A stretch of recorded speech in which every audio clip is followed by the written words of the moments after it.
Kemudian yang keempat, jauhkan syaitan dari rumah. Kalau kita mau menghadirkan surga, syaitan nggak boleh ada dalam surga. Betul? Para jemaah yang dimuliakan Allah, uhibbukum jami'an fillah. Saya mencintai kalian semua karena Allah.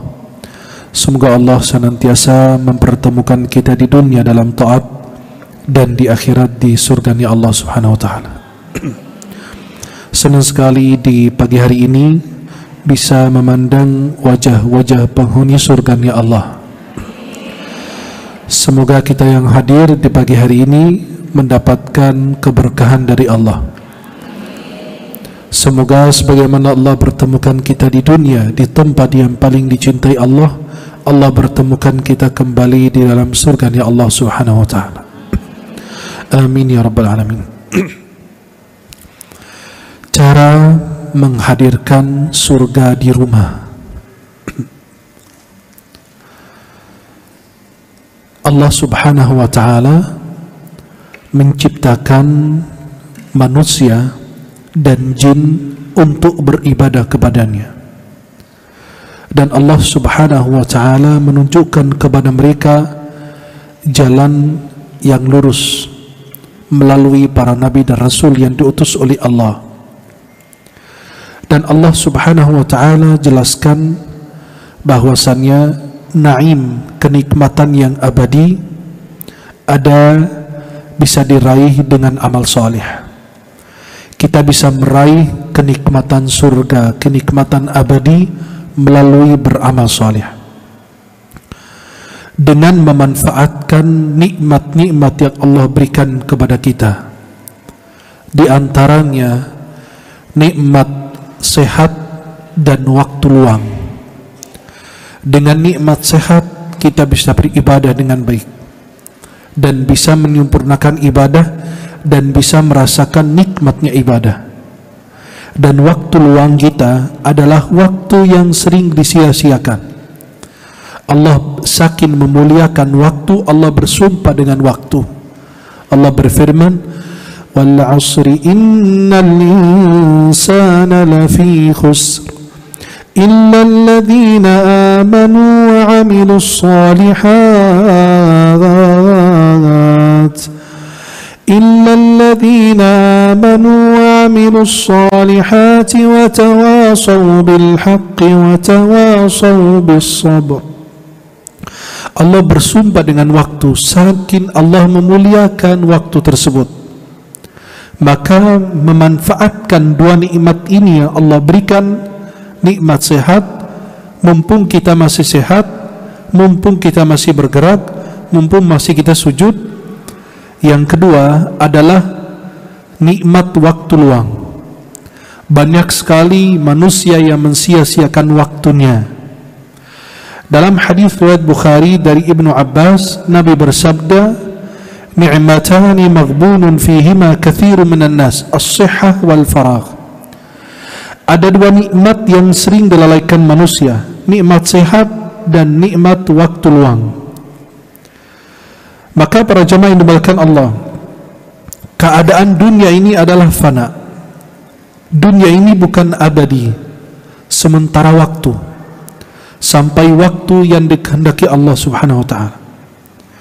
Karena surga adalah tempat Allah membalas semua yang kita lakukan di dunia, dan surga ini dipersiapkan untuk orang-orang yang beramal salih. Dan di surga adalah kebahagiaan abadi kita. Bahkan di surga ini bertingkat-tingkat.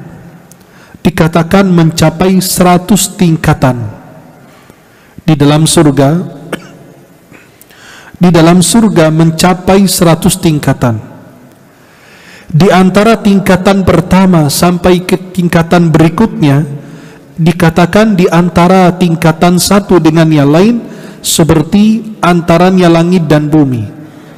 Sejauhnya langit dan bumi, bayangkan, baru satu tingkatan. Bagaimana dengan 100 tingkatan? Begitu Allah Maha Mulia, Maha Agung Subhanahu wa ta'ala dengan ciptaan-ciptaannya Allah. Maka kalau surga ini 100 tingkatan dari tingkatan satu ke tingkatan berikutnya dikatakan jauhnya jaraknya antara langit dan bumi. Dan surga tertinggi atau tingkatan tertinggi di dalam surganya Allah adalah surga Al-Firdaus. Maka Nabi SAW mengatakan, kalau kalian minta surga Al-Firdaus, surga tertinggi. Banyak sekali orang di antara kita, halo, masih hidup? Banyak sekali orang di antara umat Islam impiannya, cita-citanya rendah. Dia bilang apa? Saya nggak perlu masuk surga, di depan pintu surga aja alhamdulillah, jagain pintu surga aja udah alhamdulillah. Itu impian yang kurang bagus, itu cita-cita yang rendah. Orang muslim itu kalau untuk yang baik bercita-cita yang tinggi. Contoh, mengapa kita tidak punya harta yang banyak? Selama kita berdoa, ya Allah, semoga harta yang saya raih itu dari yang halal. Mengapa tidak? Kita berbanyak sedekah, berbanyak zakat, betul? Jadi orang muslim itu berdoa, ya Allah, semoga engkau berikan kepada saya kekuatan biar saya bangun salat tahajud 100 rakaat, 80 rakaat. Jadi orang itu kalau untuk amal soleh bercita-cita yang tinggi. Maka kalau kita bilang saya cuma di depan pintu surga atau di belakang pintu surga lebih dari cukup, atau di antara surga dan neraka udah alhamdulillah, Bu, itu kurang bagus. Orang mukmin itu bercita-cita tinggi, bercita-cita untuk mendapatkan yang lebih bagus, yang terindah. Kadang-kadang kehilangan sesuatu yang indah untuk mendapatkan yang lebih indah lagi. Bercita-cita mendapatkan suami yang bagus, yang kaya, saleh, taat beribadah. Bercita-cita mendapatkan istri yang salihah, taat beribadah. Mengapa tidak? Saya bilang, cuma begini pas-pasan, siapa yang menerima aku? Lah, kamu mahal di sisi Allah. Gak ada makhluk yang jelek. Laqad khalaqnal insana fi ahsani taqwim. Allah ciptakan manusia dalam rupa yang paling indah. Nabi SAW, ada sahabat lagi duduk di pasar, Nabi datang dari belakang, dipeluk, ditutup matanya, ya. Akhirnya Nabi bercanda sama dia. Kata Nabi, siapa yang beli dia? Siapa yang mau beli ini? Kata sahabat ini, ya Rasulullah, kalau engkau jual aku nggak laku. Kata Nabi, enggak, kamu di sisi Allah lebih mahal. Halo? Jelas? Maka kalau minta, kata Nabi, idza sa'altumullah fas'aluhil firdausal a'la minal jannah. Kalau kalian minta surga tertinggi. Kenapa? Masa tidak mau dekat dengan Rasulullah? Masih tidak mau memandang wajahnya Rasulullah SAW? Jadi orang muslim itu kalau untuk urusan Allah, urusan ibadah, urusan akhirat, minta yang terbaik. Kemudian para jamaah yang dimuliakan Allah SWT, bayangkan surga itu 100 tingkatan, di antara tingkatan sama berikutnya itu jaraknya antara langit dan bumi, jauhnya. Dan yang tertinggi Al-Firdaus, yang paling rendah tingkatan ahli surga. Coba bayangkan, berarti dunia ini nggak ada apa-apanya. Kata Nabi SAW, surga ahli surga yang paling rendah kedudukannya adalah orang yang mendapatkan seperti orang yang punya kerajaan di bumi, bahkan 10 kali lipat dari dia. Subhanallah. Lihat, orang mendapatkan apa? Mendapatkan 10 kali lipat orang yang punya kerajaan di bumi.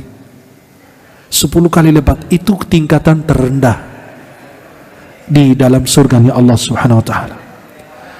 Tapi tolak ukurnya kok bisa jauh berbeda. Yang ini tingkatan 1, tingkatan 2, 40, 45, 60, 70. Kok bisa jauh begitu? Kata ulama, tolak ukurnya adalah beriman dan beramal saleh.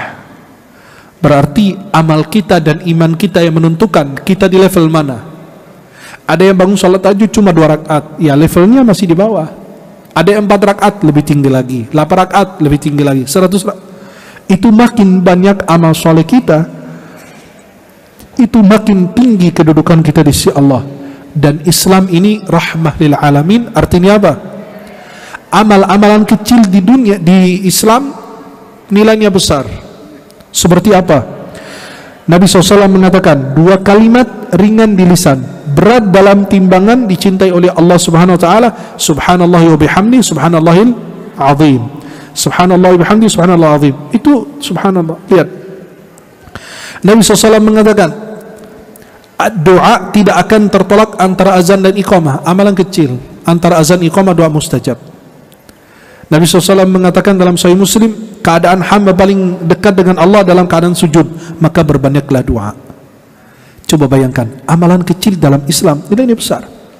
Barang siapa membangun rumah, masjid maksudnya, rumah untuk Allah, yang dimaksud masjid, Allah bangunkan istana untuknya di dalam surga atau rumah. Dalam sebuah riwayat, walau kamifhasi qata, artinya walaupun sebesar sarang burung. Coba lihat segini. Artinya apa?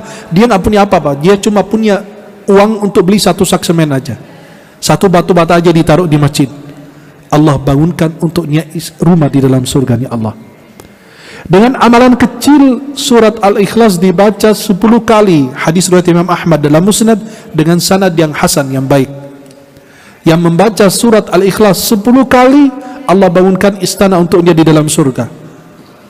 Dalam Sunan At-Tirmidzi, baca surat Al-Mulk setiap hari, bukan Al-Muluk. Bukan apa? Namanya Al-Mulk. Namanya apa? Jangan ikut-ikutan dengan yang bilang Al-Muluk. Ya, jangan bilang nenek-nenek yang suka di sana, ibu-ibu yang di sana itu bukan kita ya, kita sering ngaji, kita tahu kok. Surat Al-Mulk, Allah berfirman, Tabarakalladzi biyadihil mulk, bukan Al-Muluk. Nama suratnya besti salah, gimana benar ayatnya? Halo? Besti sebut nama surat aja salah, gimana ayatnya di dalam? Betul enggak? Nama surat harus hafal dengan bagus dan benar. Al-Fatihah, Al-Fatihah, nggak pakai Al-Fatihah, karena maknanya nanti berubah. Al-Mulk, Al-Mulk, bukan Al-Muluk. Ya. Dan surat-surat yang lain harus hafal nama surat dengan baik. Minimal hafal nama suratnya, kalau nggak hafal isinya. Maka Nabi SAW mengatakan dalam Sunan At-Tirmidzi, orang yang baca surat Al-Mulk setiap hari, tapi kita perbaiki sebagian pemahaman masyarakat, banyak orang menganggap surat Al-Mulk itu dibaca sebelum tidur. Tidak. Dalam sehari saja, terserah mau pagi, mau siang, mau sore, mau malam, jangan bersulit orang. Orang mau tidur itu susah lihat, cuma yang bisa dilihat handphone doang. Halo? Yang terakhir dilihat handphone. Kalau disuruh baca Quran cepat tidurnya, tapi kalau lihat HP sampai HP-nya begini udah ya. Udah tidur begini matanya, bangun melek masih lihat HP lagi. Masya Allah. La haula wala quwwata illa billah. Anak kebayang kalau orang dicabut nyawanya sama malaikat, dia ternyata lagi buka TikTok. Luar biasa. Ya, lagi joget, lagi nari gitu ya. Sekarang ibu-ibu punya TikTok, karena lihat kemarin ibu rumah tangga, ya Allah, punya TikTok, joget sana, joget sini. La haula. Oke, orang gila gitu ya. Saya sebenarnya sih mau cari alamat ibu itu ada di mana, saya bawa ke rumah sakit jiwa gitu, saya bayarin kok. Kalau enggak diruqyah gitu ya, biar jinnya keluar. Halo? Jadi dalam Islam ini banyak amal. Nanti orang bilang, loh amal soleh, saya kan nggak punya apa-apa, nggak punya waktu. Jangan katakan demikian. Zikir kita itu sedekah, tasbih kita sedekah, berbuat baik kepada orang itu sedekah, senyum menghadap saudara kita, berhadapan dengan orang di wajah saudara kita itu sedekah, menyingkirkan barang yang mengganggu orang, batu segala macam di jalanan, itu juga bernilai pahala. Menghibur orang yang sedang sakit, sedang galau, itu sedekah. Menjadi perantara kebaikan juga sedekah. Ada masjid sudah bangun, ada panti asuhan, ada anak yatim mau dibantu, ada acara kegiatan keagamaan, ada kajian, kita nge-share ke orang aja dapat pahala. Begitu saja dalam Islam, amalan ringan bernilai pahala besar di sisi Allah Subhanahu wa taala. Tapi sayang sekali kita yang malas mengerjakan amal ibadah tersebut. Maka yang menjadi tolak ukur orang berbeda tingkatan, ada yang di atas, ada yang di bawah, ada yang di tengah, ada yang paling atas. Adalah tolak ukurnya apa? 2. Iman dan amal saleh. Coba lihat tingkatan iman gimana di dalam hati kita, gimana dengan amal saleh yang kita punya. Maaf, kadang-kadang kita beri nikmat banyak oleh Allah. Ada yang orang, maaf, sudah hafal Al-Quran tapi tidak mau berbagi kepada orang lain. Sebaik-baik kalian belajar Al-Quran dan mengajarkannya, dalam Sahih Bukhari dari Uthman bin Affan radhiyallahu anhu. Kemudian yang kedua, ada yang diberi harta, dia bisa mampu untuk membantu menolong banyak orang. Orang miskin itu jangan dikasih uang terus, kasih usaha, kasih modal. Untuk apa? Biar dia besok ikut berinfak. Jangan dia cuma menerima doang, jadi dia cuma menjadi mustahik, dia hanya menerima saja. Dulu kita adakan gerakan itu, dan alhamdulillah itu kita tanyakan, ada jamaah yang tidak mampu dan lain. Nah, ibu ini bisa apa? Keahliannya bisa menjahit. Alhamdulillah kita belikan mesin. Kita dibelikan mesin jahit. Tapi uang yang kita belikan itu, kita minta beliau balikin biar beliau semangat, biar kita bisa bantu yang lain. Jadi setiap bulan 100 ribu, 50 ribu, kan gak berat. Kita belikin mesin 3,5 juta, 4 juta. Ini mesin yang bagus. Kita kasih modal berapa? Nanti beliau balikin ke kita nanti pelan-pelan. Kita kasih jeda waktu 2-3 bulan, baru beliau. Kita dengan persyaratan tertentu. Dia menjaga ibadah, dia menjaga apa, setiap hari baca Quran walaupun 5 ayat. Itu dengan amal soleh. Jadi semua yang berinfak dapat pahala membantu orang, dapat pahala bacaan Al-Quran dari orang, dapat pahala. Dan beliau juga kalau sudah selesai kepada kita, kita minta beliau dengan syarat selesai menunaikan kewajiban kepada kita untuk membantu orang lain. Jadi tangan kita bersambung terus, menyambung, daripada satu tangan jadi 100 ribu dan seterusnya. Terus ada yang anak-anak yang kepingin belajar di pesantren. Banyak sekali anak-anak yang mau belajar di pesantren tapi nggak punya biaya. Gimana? Kita cari jamaah, kita gerakan. Untuk apa? Untuk membantu mereka. Gerakan untuk menghafal Quran, cetak 1 juta hafiz Quran. Untuk apa? Untuk Qurannya, untuk kasurnya, makannya, segala macam.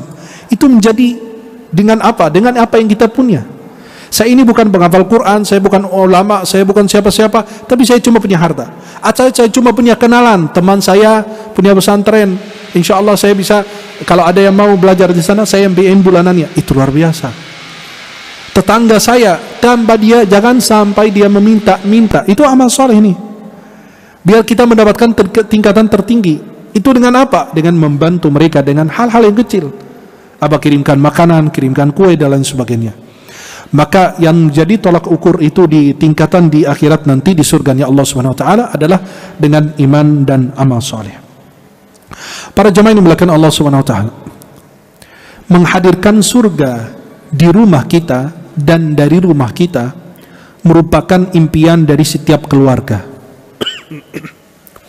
Saya yakin setiap keluarga itu punya impian yang sangat mulia, adalah menghadirkan surga di rumah dan dari rumah.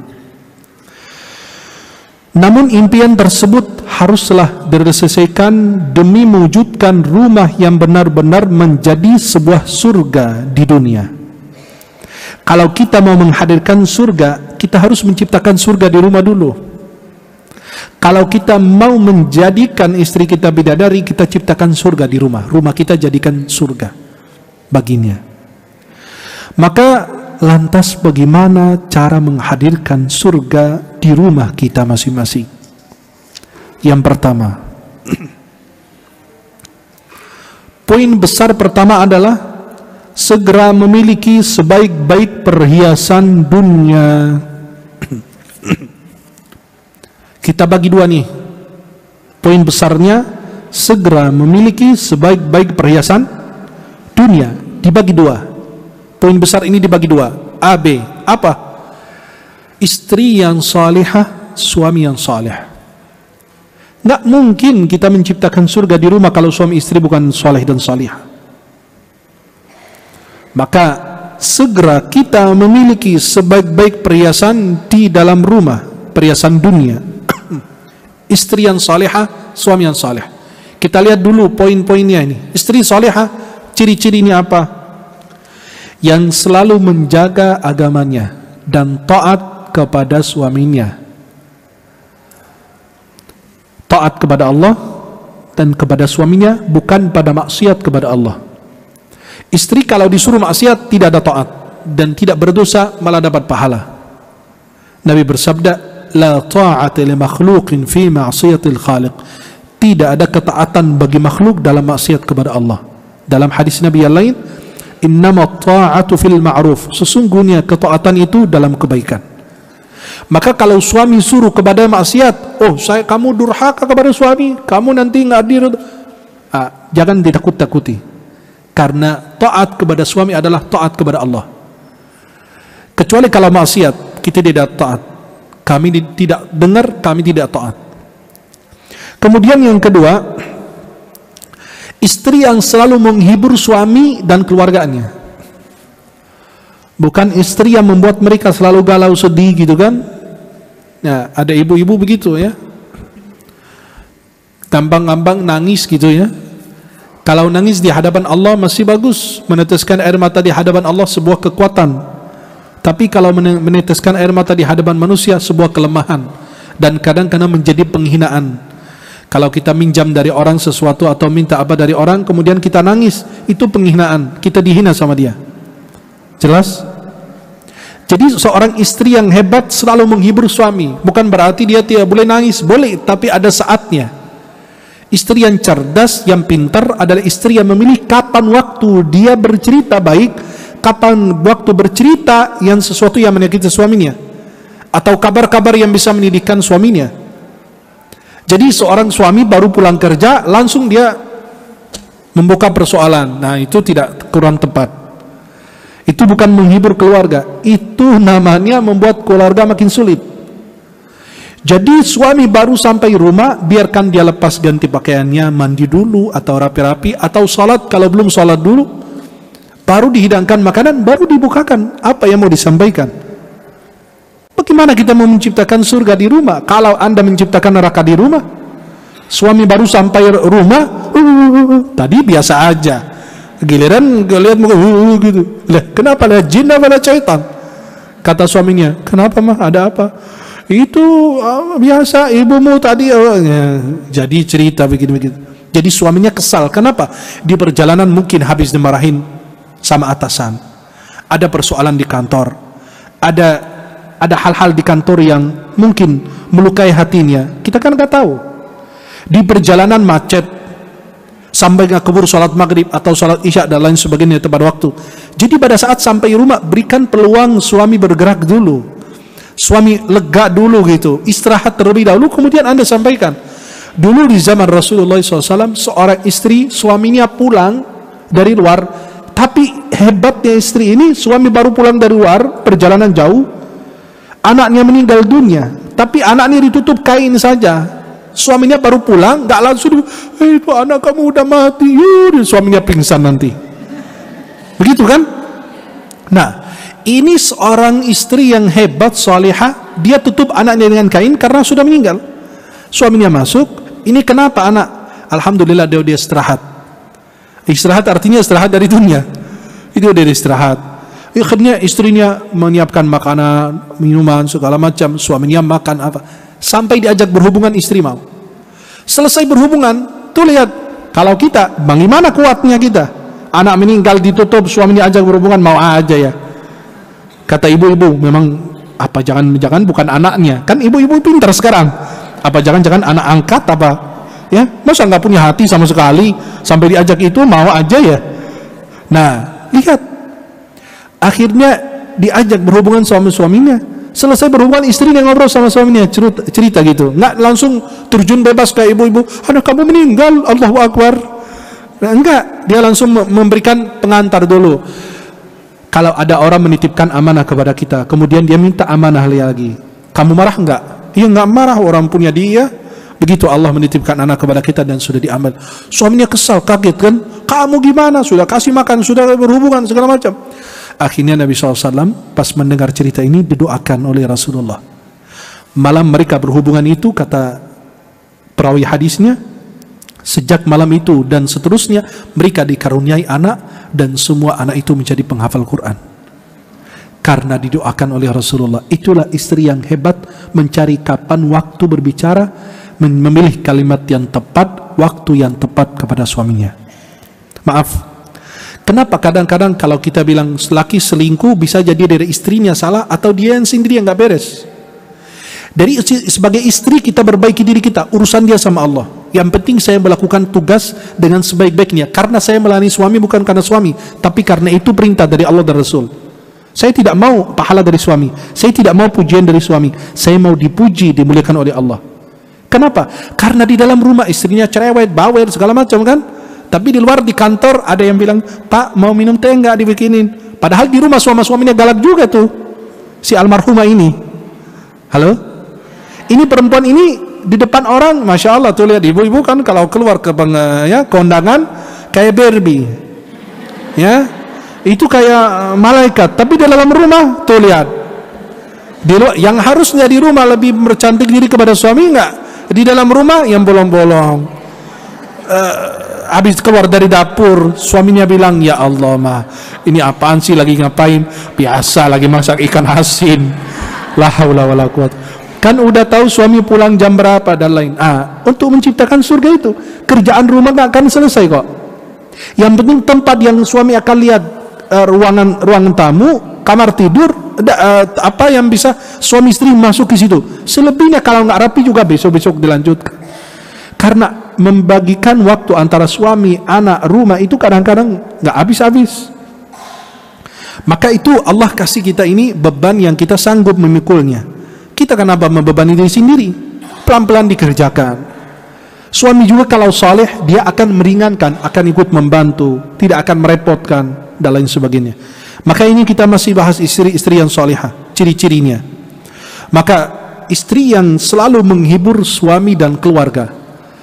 Maaf, lagi berantem sama suami, tiba-tiba suami bikin dia kesal, pergi, anak pulang, ya, anak pulang nilainya jelek, bayangkan, wow, langsung berubah jadi monster dia. 11-12 kayak bapak lo gitu kan. Astagfirullah. Ini kenapa urusan anak dibawa ke bapak, urusan bapak dibawa ke anak? Ini kan gak ada kaitannya. Harusnya ini ibu yang hebat, pintar, salihah, menjadi peluang untuk menembak anak dengan nasihat. Waktu peluang tepat ini memberi nasihat, bimbingan kepada anak. Tuh kan mama bilang, jangan sering begadang, jangan telat sholat, jangan main HP. Itu jadi peluang ibu bisa menasehati anak. Sebenarnya dalam Islam tidak ada anak yang namanya anak bandel, anak nakal, nggak ada. Silahkan cari kamus Islam, itu nggak ada. Kemarin saya dengar ibu-ibu lagi dagang apa gitu, saya lagi di pinggir jalan, ibu-ibu dagang, terus dia suruh anaknya beli apa, ya mungkin anaknya ya kadang-kadang anak zaman sekarang kan kurang fokus ya, karena dia terlalu terikat dengan ini. Akhirnya tuh anak sampai ibunya marah, nih ambil lu, pergi, bodoh banget. Astagfirullah. Harusnya kan kata-kata yang doa, orang tua itu ucapannya doa. Maka beri nama anakmu nama yang baik, karena nama adalah panggilan, panggilan adalah doa. Kita memanggil anak kita, hei saleh, hei zaki, apa, anak pintar, anak salih, anak salihah, itu kan hebat orang tua. Ini istri sama suami udah bermasalah, tiba-tiba suaminya pergi, anak datang, apa hubungan? Akhirnya kita marah.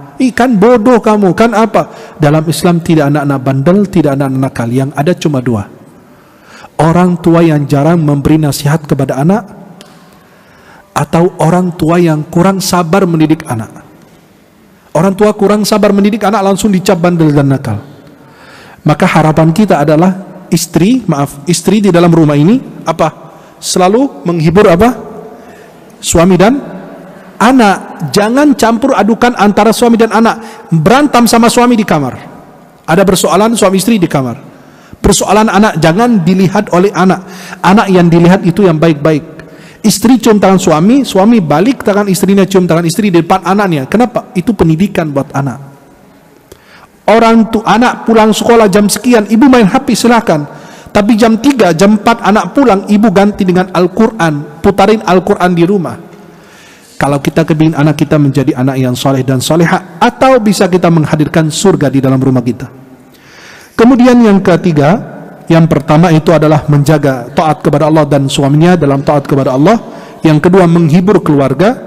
Yang ketiga adalah selalu mempercantik diri.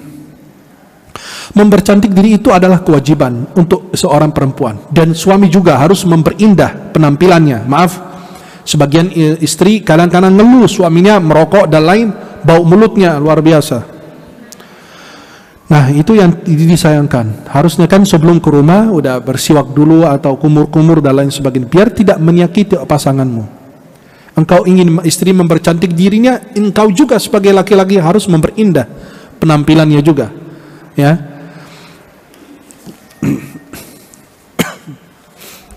Mempercantik diri itu bagi wanita itu kan sebuah kodrat wanita, ya, adalah tabiat wanita harus selalu mempercantik dirinya. Menggunakan parfum yang bagus, pakaian yang paling bagus, jangan pakaian yang bolong-bolong.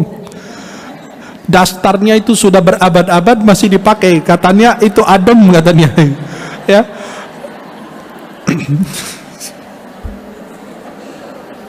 Karena ya begitulah semua perempuan, kita juga ngalamin, ya.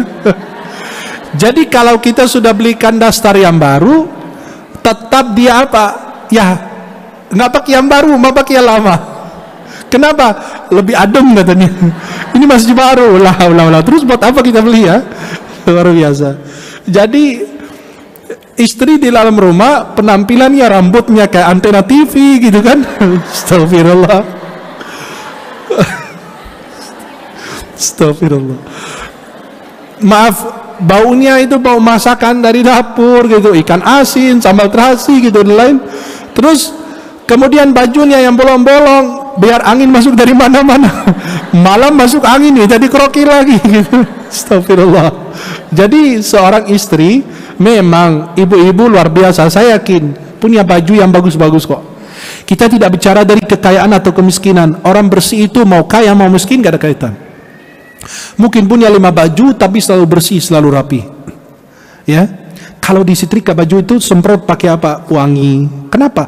Parfum perempuan itu beda dengan parfum laki. Parfum laki kecium dari jarak jauh nggak apa-apa. Tapi parfum perempuan kan dilarang dalam Islam. Tapi kata perempuan, gimana sih? Masa bau tikus mati jalan gitu nggak pakai apa-apa? Enggak. Bistinya bisa pakai. Tapi parfum kalau orang nempel dekat banget baru kecium. Bukan dari jarak jauh. Ibu-ibu kan pengajian, masuk 10 meter aja masih kecium. Mau kemana bu? Pengajian. Masya Allah, itu bukan pengajian, itu mau ke bioskop. Ya, jadi itu tidak. Maka pakai parfum yang kecium, maaf, yang buat menghilangkan bau badan dan lain, itu boleh kata ulama. Tapi yang tidak baunya sampai tajam, kecium dari jarak jauh, dicium dari yang terdekat aja. Jadi suami pulang, istri selalu mempercantik diri dan lain sebagainya, ya. Nah, itu ada sampai kemarin ibu-ibu nanya sama saya, maaf Syekh, mau nanya, kalau istri ada kumis boleh dicukur nggak? La ilaha illallah, masa mau begitu ditanya? Ya, pertanyaannya unik, masa begitu ditanya? Masa suami kumisan, istri kumisan kayak lele juga? Itu kan astagfirullah, itu kan nggak bisa. Istri kan ada jenggot, ada kumis, dicukur. Itu kan suatu yang tidak usah ditanyakan lagi, ya. Astagfirullah. Kemudian para jemaah yang dimuliakan Allah Subhanahu wa taala, poin berikutnya adalah selalu menjaga rahasia rumah dan suaminya. Yang keempat, selalu menjaga rahasia rumah dan suaminya. Artinya apa? Istri ini rahasia rumah tangga tidak boleh keluar. Saya sayangkan sekarang ini di infotainment ini, maaf banget, aib rumah tangga disebar-sebar. Infotainmentnya berdosa karena dia mencari-cari. Mereka berdosa loh yang kerja di infotainment ini, yang suka mencari aib orang. Maaf, ini selingkuh, ini berzina, ini apa. Ini kalau belum membongkar aibnya, Anda yang bongkar, Allah yang membongkar aibmu juga. Dan itu sesuatu yang sangat-sangat menyedihkan. Apabila suami istri berantem, kenapa harus sampai ke media? Boleh ke pengadilan, dan di persidangan itu tertutup. Artinya apa? Tidak ada yang tahu. Ini berantem sama istrinya, ini berantem sama suami ini selingkuh dengan istri, ini menikah dengan apa? Yang disayangkan, kenapa harus disebar ke media? Saya hampir setiap hari itu di grup-grup, maaf, gak ada cerita kecuali fulan selingkuh, fulan apa urusan saya di situ? Itu saya tidak bermanfaat bagi saya. Itu nggak menambahkan keimanan saya, malah membuat saya makin benci dengan si A. Dan saya tidak tahu yang benar yang mana, yang salah yang mana. Saya bukan hakim, betul nggak? Biasa kita selalu simpati kepada apa yang selalu muncul duluan. Aku terzalimi sama istri saya, akhirnya kita benci istrinya. Kemudian dan sebaliknya, istri kalau keluar nangis, habis makan bau bombay, nangis gitu kan. Terus dia bilang, aku yang ini sama suami aku dizalimi, dia selingkuh. Dan kita tidak tahu yang benar yang mana, yang salah yang mana. Kemudian kita ikut kebawa emosi, menceritakan aibnya kemana-mana. Buat apa? Gak ada kaitan dengan urusan kita. Maka kalau ada acara infotainment itu, ganti atau matikan. Sumpah demi Allah tidak bermanfaat bagi imanan kalian. Bahkan bisa merusakkan keimanan kita, bisa merusakkan rumah tangga kita. Buat apa kita mengetahui aib orang? Aib itu ditutupi. Aib itu ditutup, bukan dibongkar, bukan diperlihatkan banyak orang. Suami istri berantem, suami istri ada bermasalah, saya nggak ada urusan. Saya kalau menjadi wasit antara mereka, memberdamaikan mereka, wajar. Tapi kalau tidak ada kaitannya, ngapain? Nggak ada urusan di sini. Maka kalau acara infotainment itu dimatikan, nggak boleh ditonton. Kenapa? Belakangan ini, maaf, berita-berita artis maupun siapa, itu kadang-kadang ngesebar, dan itu sangat-sangat memalukan. Yang menyebarkannya, yang kerja di situ, menyebarkan ini, itu dosanya luar biasa, dia tanggung. Kenapa? Dia mencari tayang, dia mencari rating, dia mencari iklan, karena dengan dia jualan itu, orang lebih banyak yang nonton, jadi dia bisa menjual iklan. Itu yang disayangkan, maaf. Maka teman-teman yang di TV atau di media, hati-hati dengan aib orang. Jangan termasuk mereka yang menyebarkan aib dosa orang. Nanti Anda disebarkan aib dan dosanya oleh Allah. Hati-hati. Itu sangat disayangkan apabila Anda ikut men-share video atau potongan video atau link di YouTube maupun dimanapun tentang aib dan dosa orang. Hati-hati. Kenapa? Mungkin Anda senang rumah tangganya hancur, nanti ada yang senang bahagia lihat rumah tangga kita juga hancur. Maka urusan rumah tangga itu harus tertutup. Tidak boleh seorang istri keluar di media menjelek-jelekan suaminya. Ingat bahwa dulu ada kebaikan bersama. Istri demikian, suami juga nggak boleh menjelek-jelekan istrinya. Saya sedih kita melihat seorang suami menjelek-jelekan dan membuka aib. Yang kadang-kadang ustaz juga gitu. Istri ustaz, istri ustazah. Itu musibah besar kalau diceritakan aibnya di medsos. Itu tidak boleh, tidak ada kaitannya, nggak ada urusan dengan kita. Kita ini penonton ini mau yang bermanfaat, bukan mau bau dosa. Kita tidak perlu mencium bau dosa orang, karena masing-masing kita punya dosa, dan kita punya bau dosa kita masing-masing. Kita tidak usah pada saat dikirimin sama orang dihapus. Bunda maaf, jangan kirimin yang begini lagi. Di grup tegur orang dengan santun, bunda mohon maaf, grup ini bukan tempat kita menyebarkan aib orang. Silakan yang mau share hal yang bermanfaat. Kenapa? Ini jadi saksi di hadapan Allah. Jari kita ini jadi saksi loh. Orang dulu jari itu dipakai untuk bertasbih, sekarang kita pakai untuk menyebarkan dan fitnah aib, fitnah orang, menyebarkan aib orang dan lain sebagainya. Hati-hati ibu-ibu, Anda tahu, kita ini senang dengan cerita orang, kepo dengan orang, penasaran dengan kehidupan orang. Hati-hati, nggak ada kaitan dengan kita demi Allah. Maka seorang istri yang salihah, istri yang selalu menjaga rahasia suaminya dan rahasia rumah tangganya. Kemudian para jemaah yang dimuliakan Allah, yang kelima, apabila suami tidak berada di sisinya, dia selalu menjaga harta dan anaknya. Apabila suami tidak berada di sisi istrinya, dia selalu menjaga harta dan anak-anak beliau. Istri yang salihah selalu menjaga harta suami, menjaga anak-anaknya.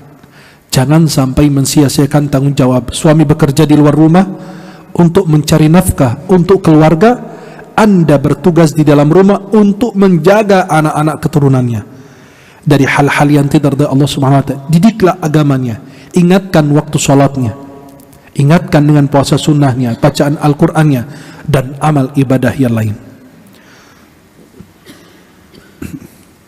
Yang keenam,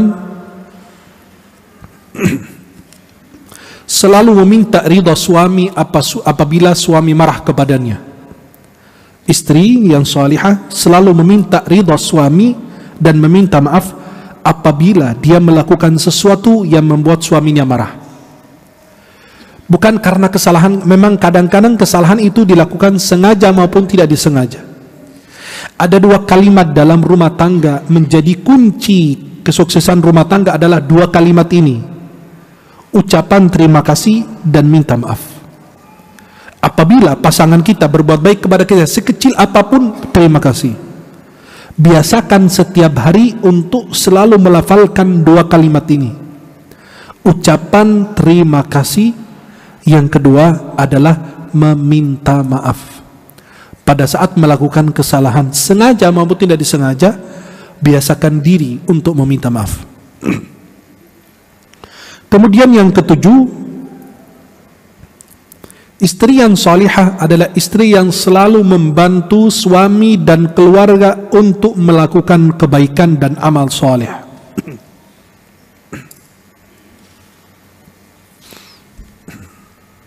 Istri yang salihah selalu membantu suami dan keluarga untuk senantiasa berbuat baik dan amal saleh.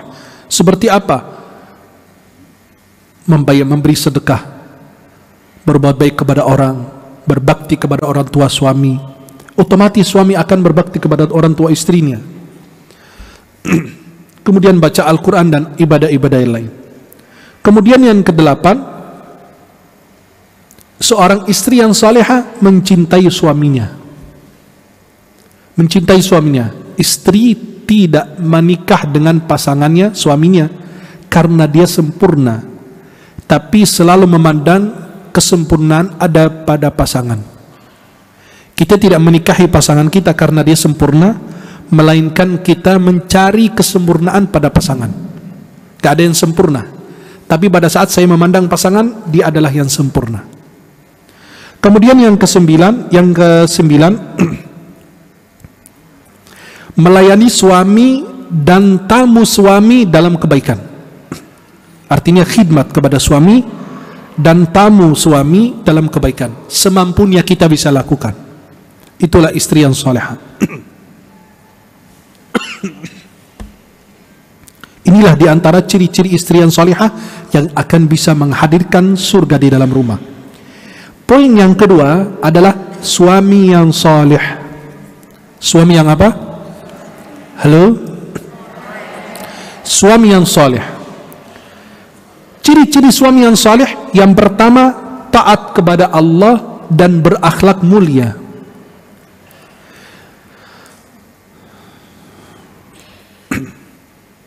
Seorang suami, kalau dia mensia-siakan panggilan Allah, dia akan mensia-siakan tugas keluarganya. Maka ibu-ibu yang menikahi atau perempuan yang menikahi laki-laki dan sama sekali tidak pernah menghargai, menghormati panggilan Allah, salat 5 waktu, maka jangan beranggapan bahwa dia akan memuliakanmu. Panggilan Allah aja diabaikan, apalagi panggilan kita. Tanggung jawab terhadap Allah dia nggak lakukan, apalagi tanggung jawab terhadap kita. Maka ciri suami yang soleh yang pertama adalah taat kepada Allah dan berakhlak mulia. Suami yang beriman itu apabila mencintai istrinya akan memuliakannya, dan apabila dia membenci tidak akan menzaliminya. Suami yang soleh apabila dia beriman, dia akan memuliakan istrinya. Dan apabila dia tidak mencintai istrinya, dia tidak sekalipun akan menzalimi istrinya. Kapanpun, dimanapun, dia tidak akan menzaliminya. Apapun yang terjadi. Kadang-kadang ngambek sebentar, marah sebentar, tapi dia keluar rumah kembali dengan wajah yang berbeda. Emosinya dibuang di luar, amarahannya dibuang di luar. Jadi suami yang soleh begitu. Apabila mencintai istri, memuliakannya. Dan apabila dia membenci atau tidak suka, dia tidak akan menzaliminya. Maka Nabi SAW mengatakan, jangan seseorang di antara kalian membenci istrinya, karena kalau dia benci suatu perilaku, ada perilaku yang lain yang baik. Kadang-kadang yang namanya perempuan ada kelakuan yang membuat kita kesal, tapi kata Nabi, ingat kelakuan yang baik-baiknya. Yang kedua, seorang suami melayani istrinya dan memberikan yang terbaik kepada istrinya. Istri demikian memberikan yang terbaik kepada suaminya. Suami yang saleh ada selalu memberikan yang terbaik kepada keluarga. Dan sebaliknya, istri yang salihah adalah selalu memberikan yang terbaik kepada suami. Nabi SAW bersabda, khairukum khairukum li ahli. Sebaik-baik kalian adalah yang terbaik untuk keluarganya. Wa ana khairukum li ahli, dan aku yang terbaik untuk keluargaku. Kemudian yang ketiga, suami yang salih adalah selalu memperhatikan penampilan luar dan dalam. Penampilan di dalam rumah, di luar rumah, pakaian dalam, pakaian luar, itu selalu diperhatikan. Maaf, kadang-kadang suami ngeluh istrinya begini begitu, tidak mempercantik diri, padahal dia sendiri tidak membersihkan dirinya. Harus seorang laki-laki berdemikian, ya, harus benar-benar bersih, rapi. Perempuan ini bukan binatang. Perempuan itu adalah wanita yang mulia, diciptakan Allah dan punya perasaan yang kita harus hargai, karena wanita adalah ibu kita, adik kita, anak kita, dan lain sebagainya. Maka para jamaah yang dimuliakan Allah, seorang suami yang salih selalu memperhatikan penampilan, bajunya selalu rapi, pakaiannya selalu rapi, selalu membersihkan dirinya, ya. Membersihkan dirinya artinya apa? Bulu ketiaknya, kukunya tidak lebih dari 40 hari. Sudah dibatasi. Ya, kadang-kadang dari cerita sebagian perempuan tentang suaminya, maaf ya, itu sangat tidak layak. Rasulullah SAW itu orang yang paling wangi, paling bersih. Kalau Nabi lewat satu jalan, masih kecium bau harumnya Nabi SAW, berjam-jam masih kecium. Ya, ini orang, astagfirullah, bau asam-asam itu kecium berjam-jam gitu kan. Harus mengakui bahwa kita dalam keadaan tidak bersih, tidak baik, kan ada obatnya masing-masing. Bisa kita membersihkan diri, bisa ke dokter, bisa berobat. Maaf, ke gigi, dokter gigi, kita bersihkan gigi kita. Biar kalau berbicara itu kecium baik, itu nggak ada yang menjijik kepada kita.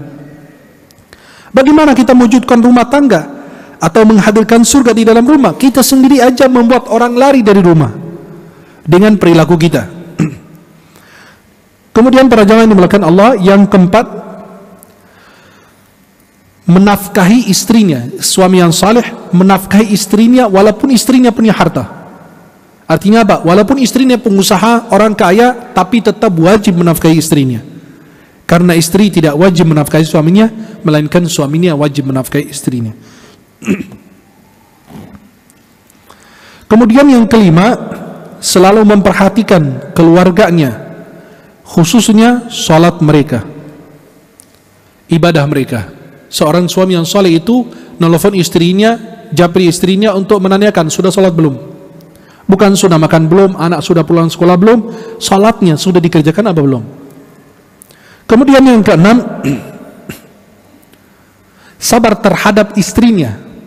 Seorang suami, tadi kan kita nggak bilang istri harus sabar terhadap suami, enggak. Kalau laki-laki harus sabar terhadap istrinya. Karena istri ini kan banyak keluhan, banyak masalah, ya. Suami itu wajib sabar terhadap istrinya. Jadi kita tahu kisah orang yang datang kepada Umar bin Khattab. Halo? Halo? Masih hidup? Jadi ini Umar bin Khattab, beliau ini syaitan takut sama beliau. Bayangkan, Umar bin Khattab kalau lewat satu jalan, syaitan pindah jalan lain. Tapi sama Umar, sama istrinya, beda urusan. Tuh bayangkan, Umar aja yang syaitan takut sama beliau, luar biasa. Ada orang datang suatu hari, ketuk pintu Sayyidina Umar bin Khattab, mau cerita istrinya bermasalah, istrinya bawel, cerewet, apa. Tiba-tiba pas ketuk pintu, Umar bin Khattab lagi dihajar sama istrinya, lagi dimarahin istrinya juga. La ilaha illallah, aku datang mau cerita ke Amirul Mukminin, bayangkan, ya, penguasa, presiden gitu kan, hakimnya. Ini orang aku mau cerita, dia lagi dimarahin. Terus gimana? Kemana aku pergi? Akhirnya kata beliau, aku pergi aja. Dia pergi, ninggalin. Sayyidina Umar dengar ada yang ngetok pintu tadi, beliau keluar. Fulan, kenapa kamu pergi? Kok manggil-manggil pergi gitu? Kata beliau tadi gini, aku datang mau cerita keluhan saya. Ternyata keluhan saya sama dengan keluhanmu juga. Istri saya begini begitu, istri kamu juga sama aja. Akhirnya Sayyidina Umar bin Khattab menasihatinya, wahai saudaraku, Istri ini yang memasak makanan untukku, yang membersihkan pakaianku, mengurusi anakku, dan Allah menjaga aku dari yang haram dengan istri saya, menyalurkan syahwat kepada istri saya daripada yang haram, maka aku bersabar menghadapinya. Kata orang ini, ya udah kalau gitu aku juga mensabar menghadapi. Karena kodratnya wanita memang begitu. Tidak salah, semua milik istri, dia paling benar, perilakunya paling benar, ucapannya maha benar. Itu memang kodratnya wanita. Saya kalau sama ibu-ibu di acara atau dimanapun, angkat bendera putih langsung diem. Kenapa? Makhluk yang tidak bisa dilawan. Lagi di jalanan, kita bawa motor atau naik mobil, bayangkan dia naik motor dari setengah jam yang lalu sen kanan, kapan dia belok ya Allah. Saya takut pas belok ke kanan dia juga ikut belok, atau pas ke kiri lawan repot jadinya. Maka seorang suami itu yang saleh selalu bersabar, apalagi istri, maaf, perempuan kalau lagi halangan. Itu perubahan psikologi ini luar biasa memang, cepat marah, cepat emosi, kita tahu. Maka kalau bestie saya di rumah begitu, suka marah, oh kamu lagi ini, ya udah jelas harus nyerah, mau apa udah diam, biar nggak ribut, harus diam aja gitu kan, udah diam aja di luar pintar ngomong, tapi dalam rumah nggak berani ngomong. Jadi begitu. Jadi apa? Untuk menjaga keutuhan rumah tangga harus satu di antara kita yang mengalah. Kalau kita ikutin dia keras kepala, kita keras kepala, ya rumah tangga nggak akan selesai. Maka ciri suami yang soleh adalah bersabar terhadap istrinya dan selalu melupakan kesalahan istri. Beda dengan istri, nggak pernah lupa kepada kesalahan suami.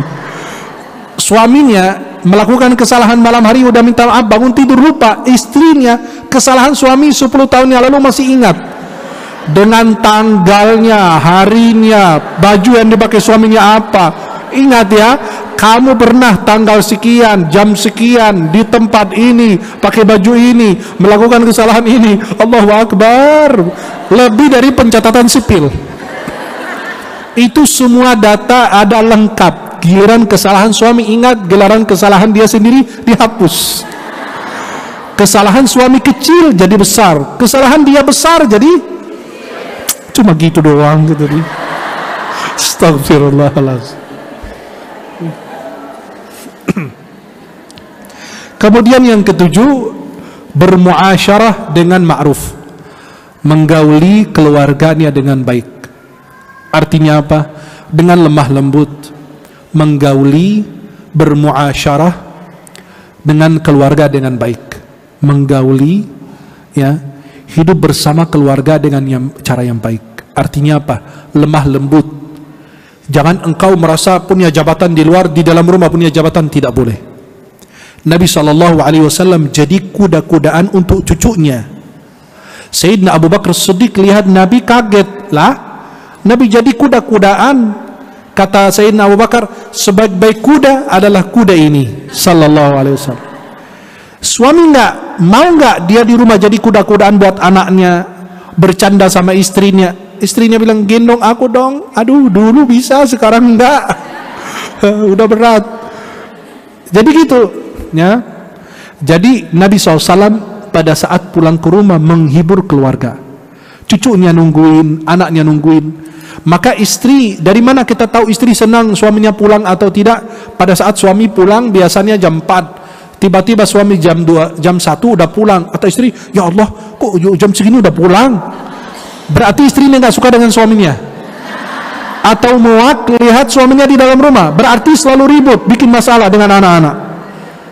Tapi kalau istri yang salehah, suami yang saleh, pas saat buka pintu, suami biasa pulang jam 4, jam 1 udah pulang, kata istri, Masya Allah abang sudah pulang. Nah berarti dia senang. Tapi kalau dia bilang, loh jam segini udah pulang, jam berapa ya? Berarti dia belum mempersiapkan diri, dia malas, bikin kesal, bikin muak, bikin kesal anak-anak di dalam rumah. Kadang-kadang ada seorang suami gitu, di dalam rumah udah bikin ribut aja.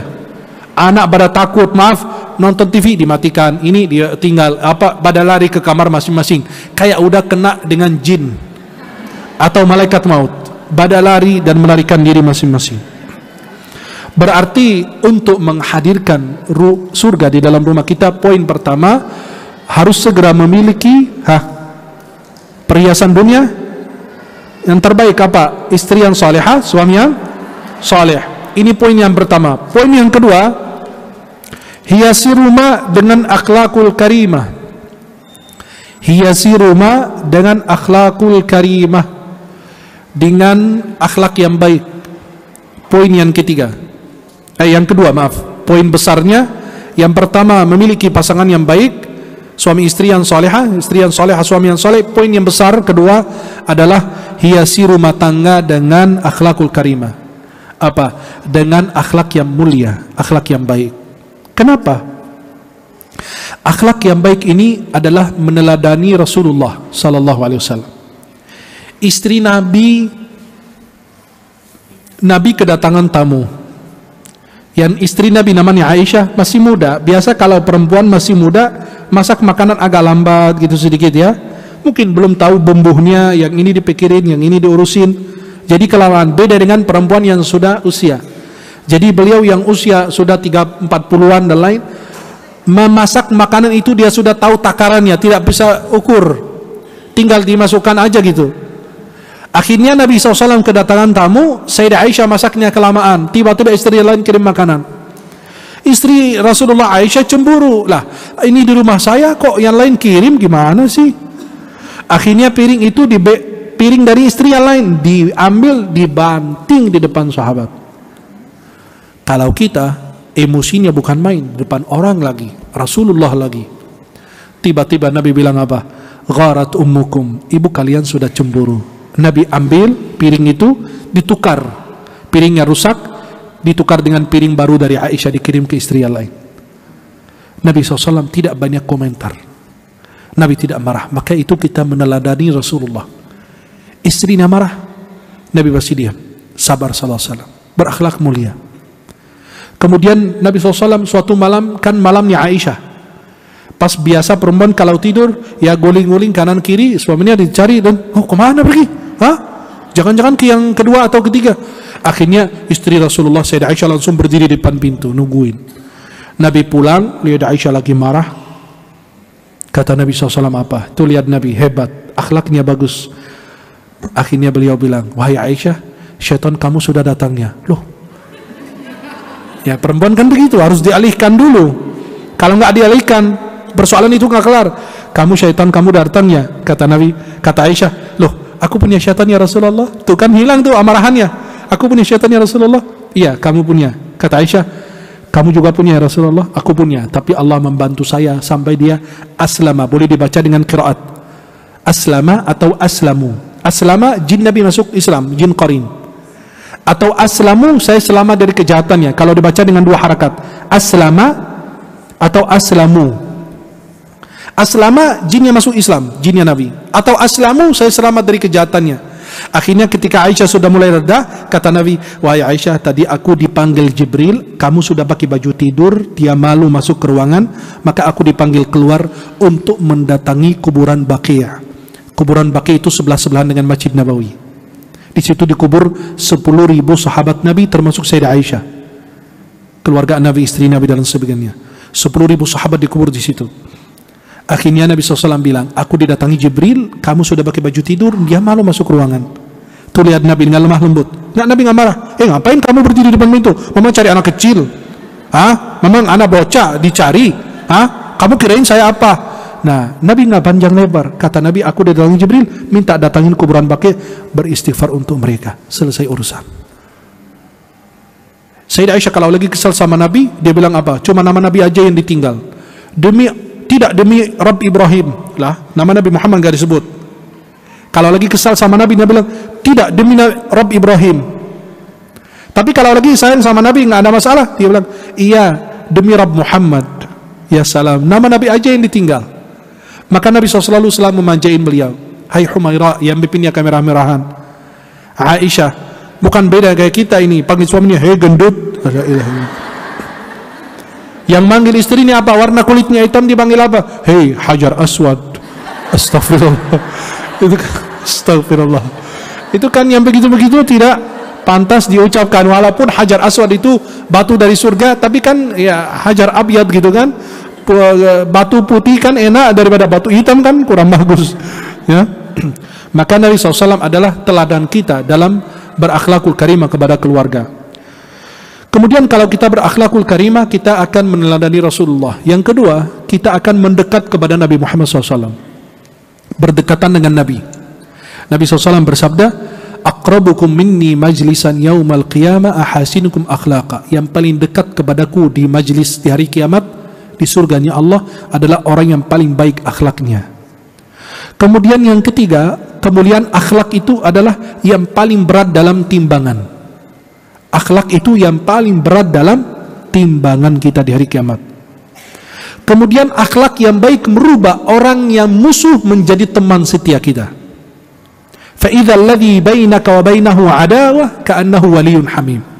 Kan Allah katakan dalam surat Fussilat, bisa jadi gara-gara akhlak yang baik merubah orang yang musuh menjadi teman baik. Loh, katanya ibu itu galak. Baik-baik aja kok, orang yang ngomongnya sopan santun, apa tidak menjelekkan orang, tidak ini orang. Berarti gambaran yang dia dengar tentang kita itu jelek. Maka pada saat kita berakhlak mulia kepada orang lain, bisa merubah yang musuh jadi teman setia kita, teman baik kita. Kemudian amalan yang paling menghantarkan ke dalam surga adalah husnul khuluq. Yang paling menyebabkan manusia masuk ke dalam surganya Allah apa? Husnul khuluq. Nabi SAW ketika ditanya yang paling menyebabkan manusia masuk surga, kata Nabi dua, taqwa Allah, bertakwa kepada Allah, dan akhlak yang mulia. Kemudian sebab akhlak yang mulia ini Allah mempermudah semua urusan. Maaf, kita lagi ngantri, tiba-tiba ada orang dari belakang main masuk aja di depan, yang begitu diusir. Yang berdiri di sini malah disuruh maju, atau kita sopan santun, kita malah yang dipanggil duluan. Itu karena akhlak yang baik. Jadi mempermudah urusan kita dimanapun kita berada.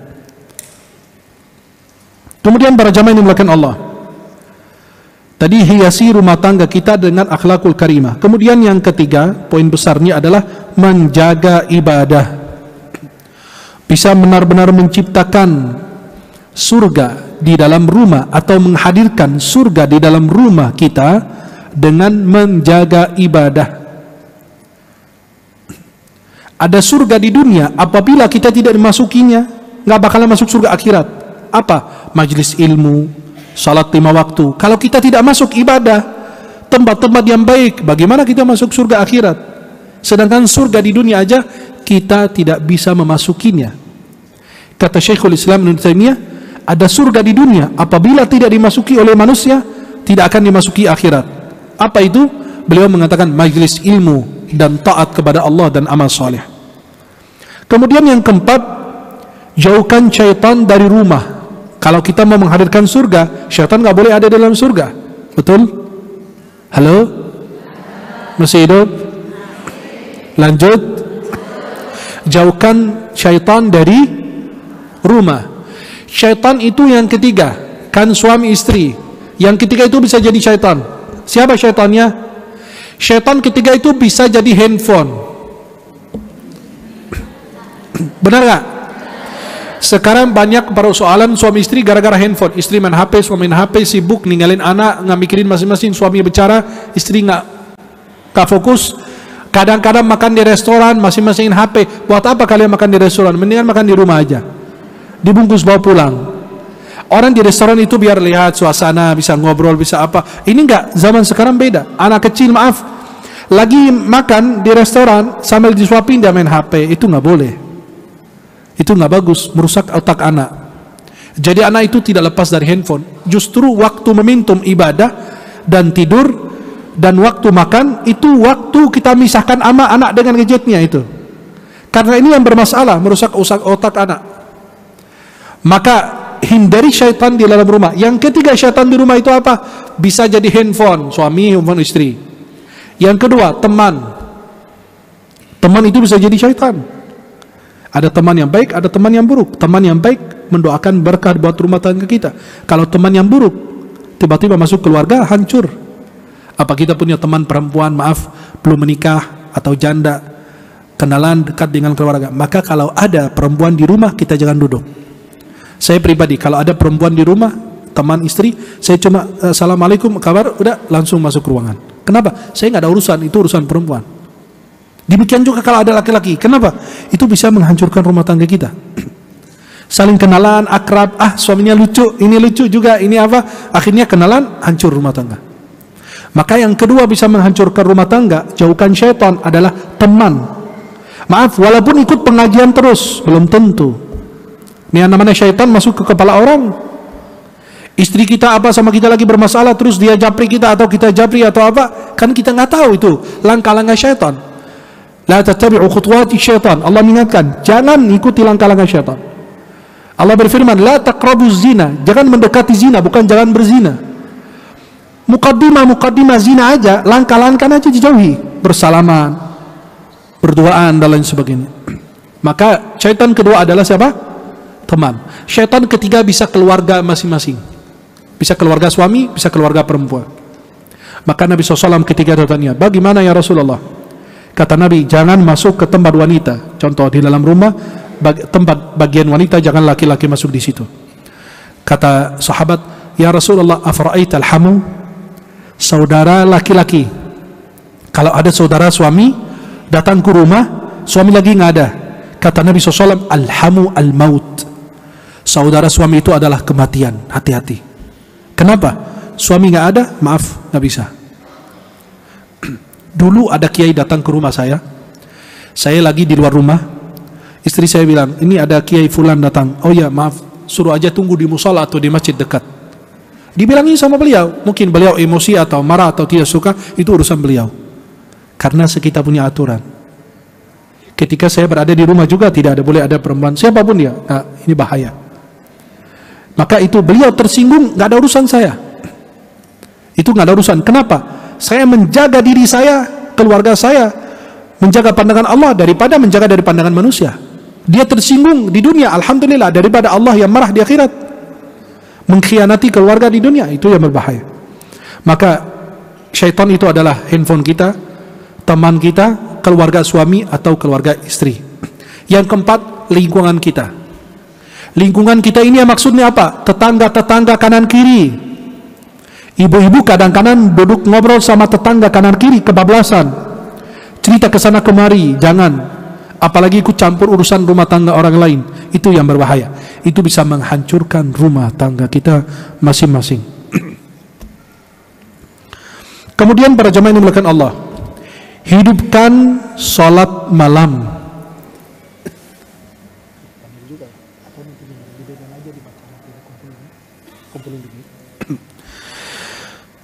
Hidupkan sholat malam. Kenapa rumah kita ini malam hari itu harus bercahaya?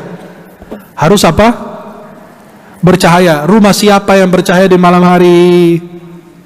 Jangan kata ibu-ibu, kamar saya malam hari itu tengah malam bercahaya. Ternyata suaminya lagi main HP.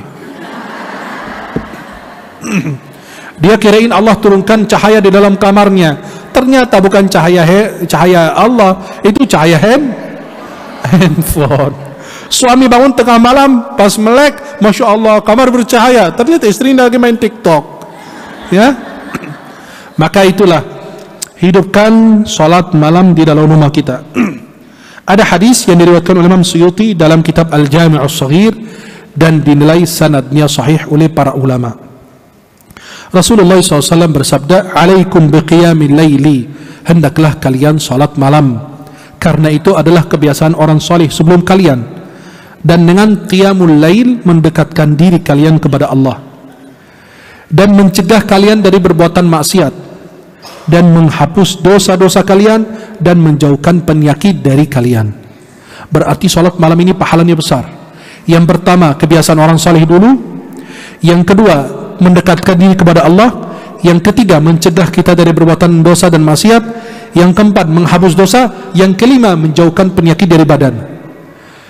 Banyak penyakit-penyakit yang dulu tidak pernah kedengaran, sekarang baru. Apa penyakitnya? Penyakit kanker, penyakit-penyakit yang berat, baru sekarang. Kenapa? Makan tidur. Jelas? Sehari makan berapa kali?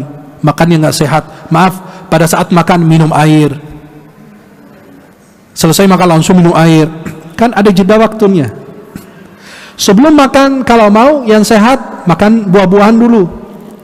Kemudian beberapa menit kemudian makan. Pada saat makan jangan minum air langsung. Kalau mau yang sehat kan boleh. Cuma kita bicara yang sehat. Karena kalau minum air pada saat makan, itu air itu langsung dorong makanan itu khusus besar. Jadi bagaimana kita nggak besar? Halo? Dan selesai makan, tunggu sejenak dulu biar ini makanan ini hancur dulu. Ya, dicerna dulu, selesai dulu, baru Anda minum.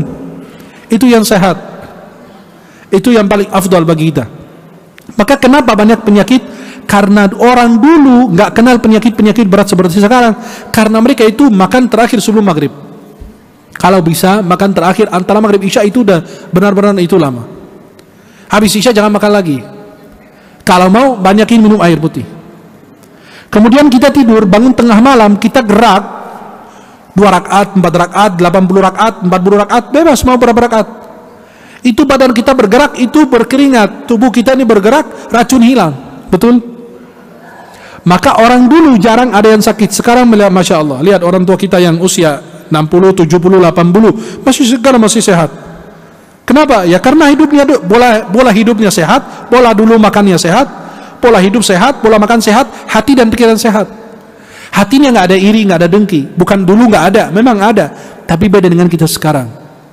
Apalagi dengan handphone, dengan medsos sekarang, suka lihat nikmat orang, ini punya jet pribadi, ini punya mobil, ini punya istana, ini punya apa gitu kan. Itu kan kita terpengaruh dari mana nikmat orang lain. Maka orang tua kita dulu pola hidupnya sehat, bangun pagi sebelum subuh salat tahajud, mandi dulu. Sekarang anak-anak bocah kita jam berapa? Jam 8, jam 9 baru bangun. Jam 6 dibangunin buat sekolah aja belum keburu mandi udah makan begini. Aduh. Diajak ke sekolah, diseret-seret sama emaknya itu sampai ke kelas. Anak-anak sekarang tuh lihat, kasihan lihatnya. Kenapa? Di belakang motor begini. Sampai kelas begini tuh. Pulang ke rumah langsung begini. Ya kenapa? Karena pola hidupnya nggak sehat. Harusnya waktu qailulah tidur contohnya, kemudian malam hari habis isya langsung tidur istirahat. Ini enggak, anak dibiarkan main HP, nonton TV segala macam, sehingga kehidupan kita ini rusak dan berubah. Maka bagaimana kita bisa menghadirkan surga di dalam rumah? Maka perlu kita menghidupkan sholat malam kita. Kenapa? Mencegah kita dari penyakit, dari dosa dan lain sebagainya. Kemudian yang keenam, membaca Al-Quran. Ibu-ibu mohon maaf yang selalu hadir pengajian di sini, di rumah baca Quran nggak sama istri, sama suami, sama anak. Seminggu sekali, kalau nggak bisa setiap hari, seminggu sekali. Kamis malam Jumat atau hari Jumat, atau hari Sabtu atau hari Ahad, hari libur, baca Quran. Kalian cuma ngaji, dengerin kajian, bubar begitu saja, Besti? Itu kan nggak ada. Kalau kalian cuma mencatat, mempelajar, ikut kajian, pulang ke rumah nggak ada pelajaran, ya buat apa? Kalau kalian mendapatkan ilmu tidak dipraktikkan, buat apa? Mohon maaf. Kalau ibu-ibu hadir ke sini, ilmu yang dicatat ini disampaikan kepada suami dan anak, tidak dipraktikkan di dalam rumah, tidak. Kalau kalian cuma hadir mencatat, gampang, nggak usah datang nonton kajian saya di YouTube, betul nggak? Tapi kenapa kita hadir majelis? Karena mau dapat berkah, mau silaturahim dengan saudari kita, benar-benar biar kita dapat keberkahan. Setiap langkah kita punya mendapatkan keberkahan. Jadi pulang ke rumah, ajak suami puasa Senin Kamis. Minggu ini puasa 1 hari, hari Senin atau hari Kamis. Besok hari Sabtu atau hari Ahad kita berjamaah bersama suami dan anak, sholat subuh berjamaah di masjid, duduk berzikir sampai terbit matahari, sholat 2 rakaat, sholat sunnah isyraq, dapat pahala haji dan umrah sempurna 3 kali. Sebenarnya banyak peluang kebaikan bagi kita untuk bisa menciptakan dan menghadirkan surga di dalam rumah. Ada seorang istri mengeluh suaminya itu nggak mau, ya maaf, kenalan dengan perempuan. Saya nanya, ibu gimana suaminya sholatnya? Oh, suami saya sholat susah. Ajak suami ke masjid, dia nggak bakalan nolak. Ibu langsung siap-siap pakai mukena, ajak anak-anak sholat sekeluarga di rumah, di masjid. Kenapa? Suami kalau sholat berjamaah di masjid itu beda kalau sholat di dalam rumah. Apalagi sholat subuh berjamaah di masjid. Bayangkan orang yang sholat subuh berjamaah di masjid atau sholat subuh akan berada dalam penjagaan Allah Subhanahu Wa Taala. Bagaimana istri sholat subuh berjamaah, suami berjamaah, anak berjamaah. Itu keluarga semua dalam penjagaan Allah. Siapa yang berani tembus dalam penjagaan Allah? Siapa yang berani mengganggu mereka? Kemudian usahakan untuk setiap hari membaca 5 ayat. Kalau ibu, suami nggak bisa, anak nggak bisa, ibu setiap hari baca walaupun 5 ayat. Kan kita bilang kemarin, kalau nggak salah di sini udah iniin belum? Kita bilang setiap hari 1 ayat dihafal. Halo? Anak udah kasih ini tugas ini belum ya? Belum ya? Setiap hari 1 ayat. Setuju nggak? Nanti biar ibu mengurus majelis taklim, mohon nanti disebarkan di grup ibu-ibu, setiap hari hafal 1 ayat. 1 ayat aja. Berat nggak? Berat nggak? Enggak. 30 hari hafal surat Al-Mulk. 30 hari sudah pada hafal. Alhamdulillah, pindah surat Al-Baqarah. Kan surat-surat nggak selesai. 286 ayat. Jadi gini, juz 30 mulai dari apa? Surat Al-Falaq, Al-Ikhlas, An-Nas. Kalau sudah dihafal tetap murajaah juga. Berarti minggu ini surat An-Nas, murajaah, ulang hafalan. Minta anak, nak sini sayang, mama mau baca surat An-Nas. Dia kaget, kok mama? Jadi ini motivasi buat anak kita. Kok mama saya suruh hafal Quran? Malu, saya masih kecil. Mama saya seumuran ini masih mau hafal Quran, saya aja kalau enggak. Itu jadi motivasi buat suami, motivasi buat anak. Jadi itu sebuah keberkahan di dalam rumah. Kemudian yang ke-7, mendidik agama anak-anak. Mendidik agama apa? Anak-anak. Ibu-ibu di rumah ini jadikan peluang untuk mendakwahi suami dan anak.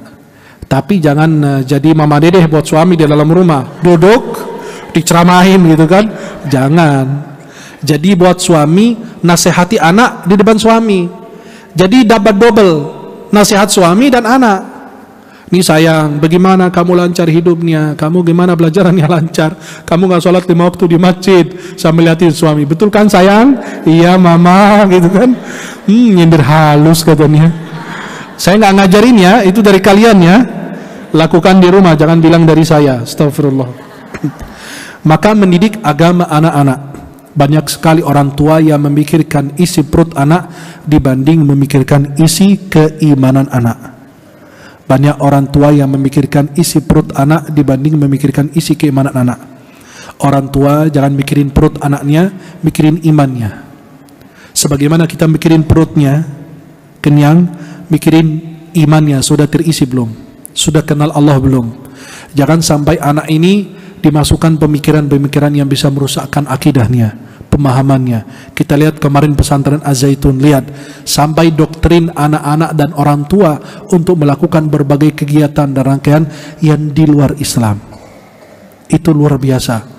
Maka kita bentengi anak kita dengan agama yang benar. Yang terakhir adalah menjauhi kedustaan.